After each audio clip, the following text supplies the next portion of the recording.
Hello everybody, welcome to Red Tool House. On our YouTube channel we talk about all things homesteading and try to implement some of those things on our rural 100 acres here in southern West Virginia. We also talk about pigs too, don't we? In today's video I want to talk about important steps you need to take prior to taking your pigs to the processor. So when you look at being in the final stretch of taking your pastured hogs to the processor, we're about 7 days out from freezer camp for these 7. And so I'm getting ready. I'm doing my kind of final pre-flight and making sure that my loading and my transport process goes as smoothly as possible. So there's a checklist I like to go through the week prior. And of course, the first and obvious thing is to make sure the cut lists, the cut sheets have all been disseminated to the customers, people that are ordering wholes and halves hogs. We've got that disseminated, so that's the process I'm at right now. Those emails are going out. I have a deadline of when I expect those back. And I have a cut sheet that's specific for Red Tool House because there's certain things, depending on the processor, that you may or may not offer. But I want to make sure that I'm communicating directly with my customers and they can see all my contact information. They can go by that cut sheet, and I also have explanation enclosed with that.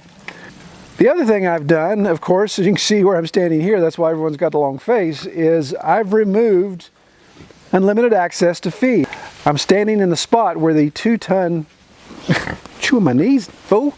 I'm standing in the spot where the 2-ton feeder was, and that's kind of why everybody's hanging around here. Well, we're out in the pasture, so the game plan is I need these guys to be down at the barn in 7 days so I can get them closed into the corral, run through the chute and up into the trailer. So taking the feed away is going to be that first process. So they go from having unlimited feed to now me rationing them. So right now in the barn is a large tub of feed. So once they figure it out, once they've vacuumed all of this up here, because that's what they're working on right now, is the stuff that fell out of the feeder. They're vacuuming up. This one's digging a hole to China for some reason. I'm not quite sure what it's after. But hopefully the next day or two, they'll migrate toward the barn. And I'll do some things to lure them if I need to. But that's another checklist, is taking that feed away and rationing it, because a hungry pig is a motivated pig. You can move a pig around a lot easier when they're hungry. So whether it's just access to regular feed or whether it's treats that you use, if through the course of their life cycle you've used marshmallows or candy bars or potato chips, whatever you've used to lure them, then this is the time you take advantage of that. Well, another step is to make sure you're meeting your processor's requirements when it comes to the delivery of your pigs. And one of the big things is ear tags. Does your processor require an ear tag on each of your pigs? Now, our processor does, but the beauty of that is they actually, if you take them up there and they're not tagged, their guy will jump in your trailer and tag them. I like that deal. It makes it a lot easier. When I first started doing this, I started tagging them right after I weaned them, and it's like, oh, I've got them tagged. It's no big deal. I tagged them when they were young. Well, they end up fighting with one another, doing something, pulling the tags out, and so then you got to re-tag anyway. So it's a pain in the butt. So when the processor agrees to tag them, I go with that. But check to see if they require an ear tag when they come in. Some processors even require certain tattoos, all of those type of things. So you want to check that, of course, if you're trying out a new processor. Somebody uncovered the valve covers. That's what he was digging for. There's valve covers to some engine. And we'll have to put that on the scrap pile. Well, another thing to consider at this time when it comes to your pigs specifically is your use of any antibiotics or worming or any other medications you've given them. If for some reason you've had to use antibiotics, again, we here at Red Tool House, we don't use them unless we absolutely have to. If the pig is going to die, we think it's going to suffer too much there, then we would administer antibiotics, but we don't use antibiotics as a preventative regimen. But if you had to give antibiotics or you wormed them, just make sure that enough time has passed and your medication that you've given them should state clearly on it the number of days that needs to pass before that meat should be viable or edible. I think usually for like ivermectin, I believe it's like 55 days. I'm not 100% sure about that, but just check whatever you're using. Make sure that time has passed. Don't be that guy or gal that takes hogs to the market that are are coursing with antibiotics or coursing with worming medicine, and you've introduced that to your customers or even yourself for that matter. So just go back and double check your math there. Make sure your days added up. If you find you have some pigs that aren't ready, I know it sucks, but man, you got to hold those back. Don't take them to the processor. Well, another point to consider a week before taking your pigs to processor is just making sure your stuff's ready. Yeah, we've talked about the pigs, but talking about your equipment and your infrastructure is ready in place. In our situation, we do this once a year, so I haven't tested the corral in a year.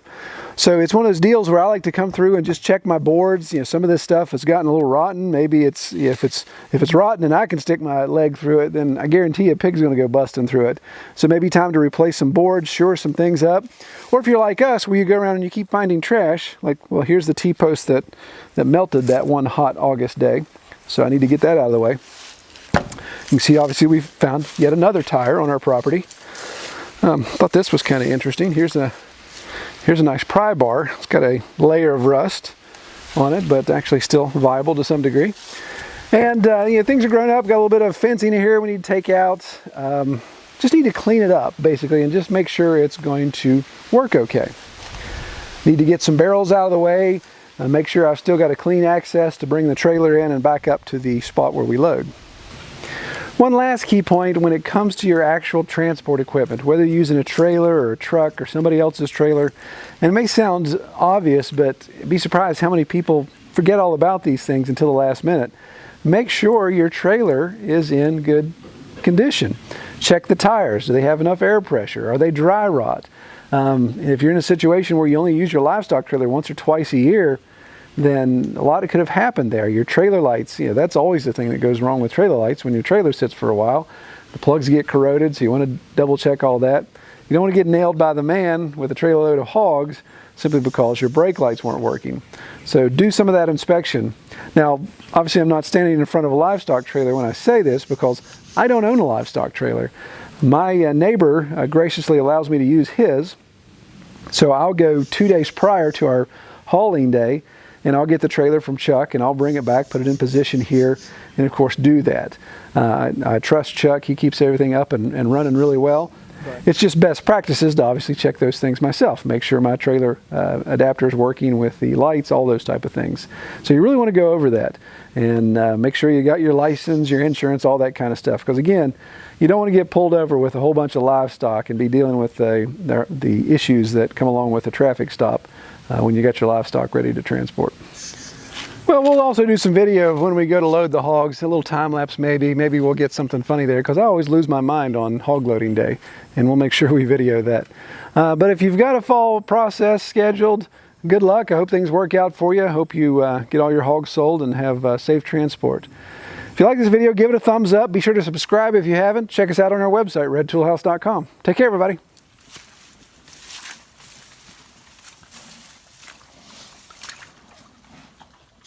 Hunger is the best motivation, isn't it? Motivates me.